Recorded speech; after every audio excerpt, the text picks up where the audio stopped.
Hi friends, welcome back to my YouTube channels. ಇವತ್ತಿನ recipe ಬಂದುಬಿಟ್ಟು chicken gravy ಯಾವ ರೀತಿ ಮಾಡೋದು ಅಂತ ಹೇಳ್ಬಿಟ್ಟು ನೋಡೋಣ. ಸೊ ನೀವೇನಾದರೂ ಫಸ್ಟ್ ಟೈಮ್ ನಮ್ಮ ವಿಡಿಯೋ ನೋಡ್ತಾ ಇದ್ದರೆ ಸಬ್ಸ್ಕ್ರೈಬ್ ಮಾಡ್ಕೊಂಡು ನೋಡಿ, ವಿಡಿಯೋ ಇಷ್ಟ ಆದರೆ ಲೈಕ್ ಮಾಡಿ. ಸೊ ಬನ್ನಿ ಇವಾಗ ಯಾವ ರೀತಿ ಮಾಡೋದು ಅಂತ ಹೇಳ್ಬಿಟ್ಟು ನೋಡೋಣ. ನೋಡಿ, ನಾನು ಇಲ್ಲಿ ಒಂದು 3/4 kg ಅಷ್ಟು ಚಿಕನ್ನ ತೊಗೊಂಡಿದ್ದೀನಿ. ಇದನ್ನು ಚೆನ್ನಾಗಿ ವಾಶ್ ಮಾಡಿಬಿಟ್ಟು ಸೊ ಅದರಲ್ಲಿರುವಂಥ ನೀರೆಲ್ಲ ತೆಗೆದುಬಿಟ್ಟು ಇಟ್ಕೊಂಡಿದ್ದೀನಿ. ಸೊ ಆದಷ್ಟು ನೀರನ್ನು ತೆಗೆದುಬಿಟ್ಟು ಇಟ್ಕೊಳ್ಳಿ. ನೆಕ್ಸ್ಟ್ ಇದಕ್ಕೆ ನಾವು ಇವಾಗ ಚಿಕನ್ನ ಮ್ಯಾರಿನೇಟ್ ಮಾಡ್ಕೊಳ್ಬೇಕಾಗುತ್ತೆ. ಸೊ 1 ಸ್ಪೂನಷ್ಟು ಖಾರದ ಪುಡಿ ಹಾಕ್ಕೊಳ್ತಾ ಇದ್ದೀನಿ, 1/4 ಸ್ಪೂನಷ್ಟು ನಾನು ಅರಿಶಿನ ಹಾಕ್ಕೊಳ್ತಾ ಇದ್ದೀನಿ, ಮತ್ತು 1 ಸ್ಪೂನಷ್ಟು ಉಪ್ಪನ್ನು ಹಾಕ್ಕೊಳ್ತಾ ಇದ್ದೀನಿ. ಇದಕ್ಕೆ ಒಂದು 4 ಸ್ಪೂನಷ್ಟು ಇಲ್ಲಿ ಒಂದು 3ರಿಂದ 4 ಸ್ಪೂನಷ್ಟು ಮೊಸರನ್ನು ಹಾಕ್ಕೊಳ್ಬೇಕಾಗುತ್ತೆ. ಸೊ ಇಷ್ಟನ್ನು ಹಾಕ್ಕೊಬಿಟ್ಟು ನಾವು ಚೆನ್ನಾಗಿ ಕೈಯಲ್ಲೇ ಮಿಕ್ಸ್ ಮಾಡ್ಕೊಳ್ಬೇಕು. ಸೊ ಈ ರೀತಿಯಾಗಿ ನಾವು ಚಿಕನ್ನ ಮ್ಯಾರಿನೇಟ್ ಮಾಡ್ಕೊಳ್ಳೋದ್ರಿಂದ ತುಂಬಾ ಟೇಸ್ಟಿಯಾಗಿರುತ್ತೆ. ಸೊ ಚಿಕನ್ ಫ್ರೈ ಆಗಿರ್ಬೋದು ಅಥವಾ ಚಿಕನ್ ಗ್ರೇವಿ ಆಗಿರ್ಬೋದು, ಸೊ ಈ ರೀತಿಯಾಗಿ ಮಾಡ್ಕೊಂಡು ತಿನ್ನೋದ್ರಿಂದ ಸಕ್ಕ ಟೇಸ್ಟ್ ಕೊಡುತ್ತೆ. ಸೊ ನಾವು ಡೈರೆಕ್ಟಾಗಿ ಮಾಡ್ಕೊಳ್ಳೋದಕ್ಕಿಂತ ಸೊ ಈ ರೀತಿಯಾಗಿ ನಾವು ಮ್ಯಾರಿನೇಟ್ ಮಾಡ್ಕೊಂಡ್ರೆ ತುಂಬಾ ಚೆನ್ನಾಗಿರುತ್ತೆ ರೆಸಿಪಿ.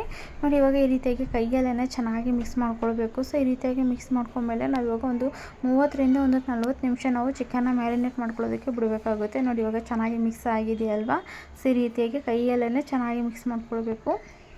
ಇವಾಗ ನಾವು ಒಂದು ಪ್ಲೇಟನ್ನು ಮುಚ್ಚಿಬಿಟ್ಟು ನಾವು ಇವಾಗ ಒಂದು 30 ನಿಮಿಷನ ಬಿಡೋಣ. ಸೊ ನಾವು ಮ್ಯಾರಿನೇಟ್ ಆಗೋದಕ್ಕೆ ಒಂದು 30ರಿಂದ 40 ನಿಮಿಷ ಬಿಡಬೇಕಾಗುತ್ತೆ. ಸೊ ನಿಮಗೆ ಟೈಮ್ ಇದ್ದರೆ ಸ್ವಲ್ಪ ಜಾಸ್ತಿನೇ ಬಿಡಿ, ಇಲ್ಲ ಟೈಮ್ ಇಲ್ಲ ಅಂದರೆ ಒಂದು 30 ನಿಮಿಷನಾದರೂ ಬಿಡಬೇಕಾಗುತ್ತೆ.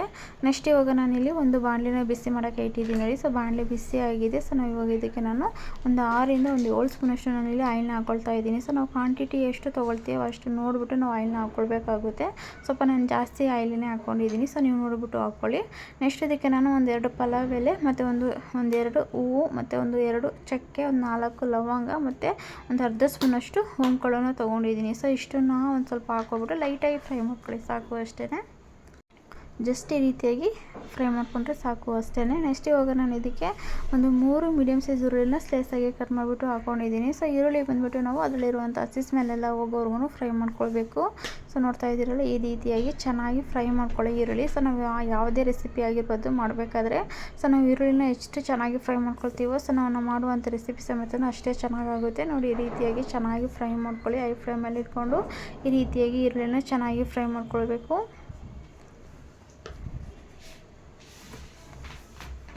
ನೋಡಿ, ಇವಾಗ ಈರುಳ್ಳಿ ಅರ್ಧ ಫ್ರೈ ಆಗಿದೆಯಲ್ವಾ. ಸೊ ಇದಕ್ಕೆ ನಾನು 1 ಸ್ಪೂನಷ್ಟು ಶುಂಠಿ ಬೆಳ್ಳುಳ್ಳಿ ಪೇಸ್ಟನ್ನು ಹಾಕ್ಕೊಳ್ತಾ ಇದ್ದೀನಿ. ಸೊ ಮನೆಯಲ್ಲೇ ಮಾಡಿರುವಂಥ ಶುಂಠಿ ಬೆಳ್ಳುಳ್ಳಿ ಪೇಸ್ಟು ನಿಮ್ಮ ಹತ್ರ ರೆಡಿ ಇದ್ದರೆ ರೆಡಿನೂ ಹಾಕ್ಕೊಳ್ಬೋದು. ಸೊ ಆದಷ್ಟು ಮನೆಯಲ್ಲೇ ಮಾಡ್ಕೊಳ್ಳೋದ್ರಿಂದ ತುಂಬಾ ಒಳ್ಳೆಯದು.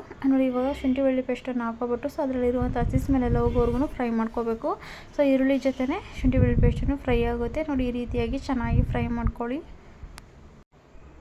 ಸೊ ಶುಂಠಿ ಬೆಳ್ಳುಳ್ಳಿ ಪೇಸ್ಟಲ್ಲಿರುವಂಥ ಹಸಿ ಸ್ಮೆಲ್ಲೆಲ್ಲ ಹೋಗಿದೆ. ನೋಡಿ, ಇವಾಗ ಚೆನ್ನಾಗಿ ಫ್ರೈ ಆಗಿದೆ.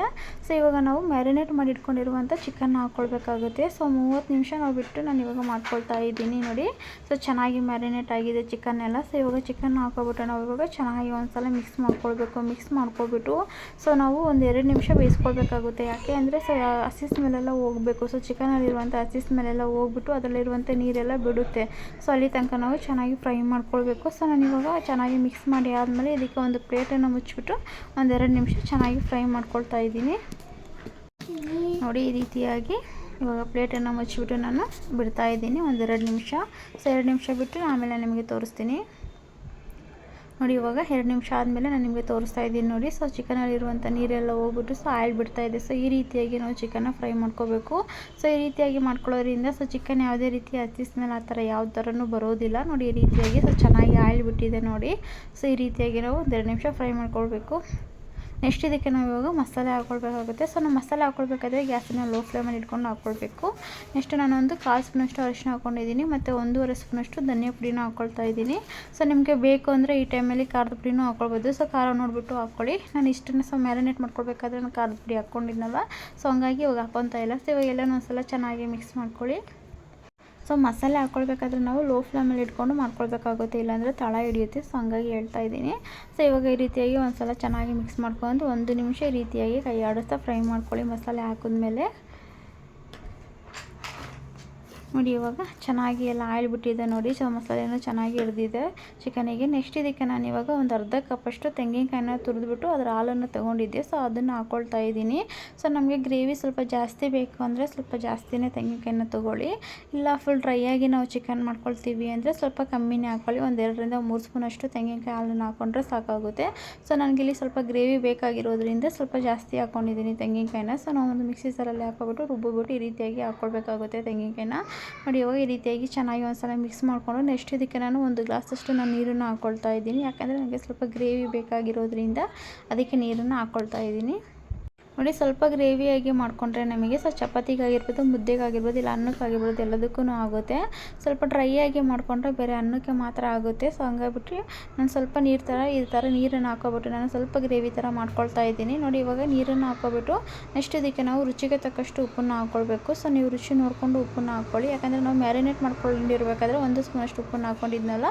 ಸೊ ಇವಾಗ ನಮಗೆ ಗ್ರೇವಿಗೆ ಎಷ್ಟು ಬೇಕೋ ಅಷ್ಟು ಉಪ್ಪು ನೋಡಿಬಿಟ್ಟು ಹಾಕ್ಕೊಳ್ಬೇಕಾಗುತ್ತೆ. ಸೊ ಈ ರೀತಿಯಾಗಿ ಒಂದ್ಸಲ ಚೆನ್ನಾಗಿ ಮಿಕ್ಸ್ ಮಾಡ್ಕೊಳ್ಳಿ. ನೆಕ್ಸ್ಟ್ ಇವಾಗ ನಾವು ಒಂದು ಪ್ಲೇಟನ್ನು ಮುಚ್ಚಿಬಿಟ್ಟು ನಾವು ಇವಾಗ ಒಂದು 5 ನಿಮಿಷ ಕುದಿಸ್ಕೊಳ್ಬೇಕಾಗುತ್ತೆ. ಸೊ ನಮಗೆ ಸ್ವಲ್ಪ ಗ್ರೇವಿ ಗಟ್ಟಿಯಾಗಿ ಬೇಕಾಗುತ್ತಲ್ವ. ಸೊ ಹಾಗಾಗಿ ಒಂದು 5 ನಿಮಿಷ ಚೆನ್ನಾಗಿ ಬೇಯಿಸ್ಕೊಳ್ಳೋಣ ಚಿಕನ್ನ. ನೋಡಿ ಇವಾಗ ಒಂದು 5 ನಿಮಿಷ ಬಿಟ್ಟು ನಾನು ನಿಮಗೆ ತೋರಿಸ್ತಾ ಇದ್ದೀನಿ. ನೋಡಿ ಇನ್ನೂ ಸ್ವಲ್ಪ ನೀರು ಥರನೇ ಇದೆ. ಸೊ ಜಾಸ್ತಿ ಗಟ್ಟಿಯಾಗಿಲ್ಲ, ಸ್ವಲ್ಪ ಗ್ರೇವಿ ರೆಡಿಯಾಗಿದೆ. ಸೊ ನಮಗೆ ಚಪಾತಿಗೆ ಈ ರೀತಿಯಾಗಿರೋಂಥ ಒಂದು ಗ್ರೇವಿ ಇದ್ದರೆ ಚೆನ್ನಾಗಿರುತ್ತೆ. ಸೊ ನಿಮಗೆ ಡ್ರೈ ಬೇಕಂದರೆ ಸ್ವಲ್ಪ ನೀರು ಕಮ್ಮಿ ಹಾಕ್ಕೊಳ್ಳಿ. ಸೊ ಚೆನ್ನಾಗಾಗುತ್ತೆ ಚಿಕನ್ನು. ನೋಡಿ ಇವಾಗ ಈ ರೀತಿಯಾಗಿ ಒಂದು ಸಲ ಚೆನ್ನಾಗಿ ಮಿಕ್ಸ್ ಮಾಡ್ಕೊಳ್ಬಿಟ್ಟು ಸೊ ನಾನು ಇವಾಗ 1 ನಿಮಿಷ ಈ ರೀತಿಯಾಗಿ ಇನ್ನೊಂದು ಸಲ 1 ನಿಮಿಷ ನಾನು ಚೆನ್ನಾಗಿ ಕುದಿಸ್ಕೊಳ್ತೀನಿ. ಸೊ 1 ನಿಮಿಷ ಬಿಟ್ಟು ಆಮೇಲೆ ನಾನು ನಿಮಗೆ ತೋರಿಸ್ತೀನಿ. ನೋಡಿ ಇವಾಗ 1 ನಿಮಿಷ ಬಿಟ್ಟು ನಾನು ನಿಮಗೆ ತೋರಿಸ್ತಾ ಇದ್ದೀನಿ. ಸೊ ಕಂಪ್ಲೀಟಾಗಿ ತಣ್ಣಗಾಗಿದೆ. ಗ್ಯಾಸನ್ನು ಆಫ್ ಮಾಡ್ಕೊಂಡಿದ್ದೀನಿ ನಾನು. ಸೊ ನೋಡಿ ಈ ರೀತಿಯಾಗಿ ಆಯಿಲ್ ಬಿಡಬೇಕು ಮೇಲೆ. ಸೊ ಈ ರೀತಿಯಾಗಿ ಆಯಿಲ್ ಬಿಟ್ಟರೆ ಪರ್ಫೆಕ್ಟಾಗಿ ಚಿಕನ್ ಫ್ರೈ ರೆಡಿಯಾಗಿದೆ ಅಂತಲೇ ಹೇಳ್ಬೋದು. ಸೊ ನೀವು ಮನೇಲಿ ಟ್ರೈ ಮಾಡಿ ರೆಸಿಪಿ ಹೇಗೆ ಬಂದಿದೆ ಅಂತ ಹೇಳ್ಬಿಟ್ಟು ನನಗೆ ಕಮೆಂಟ್ ಬಾಕ್ಸಲ್ಲಿ ಕಮೆಂಟ್ ಮಾಡಿ. ವಿಡಿಯೋ ಇಷ್ಟ ಆದರೆ ಲೈಕ್ ಮಾಡಿ, ಶೇರ್ ಮಾಡಿ. Thank you friends.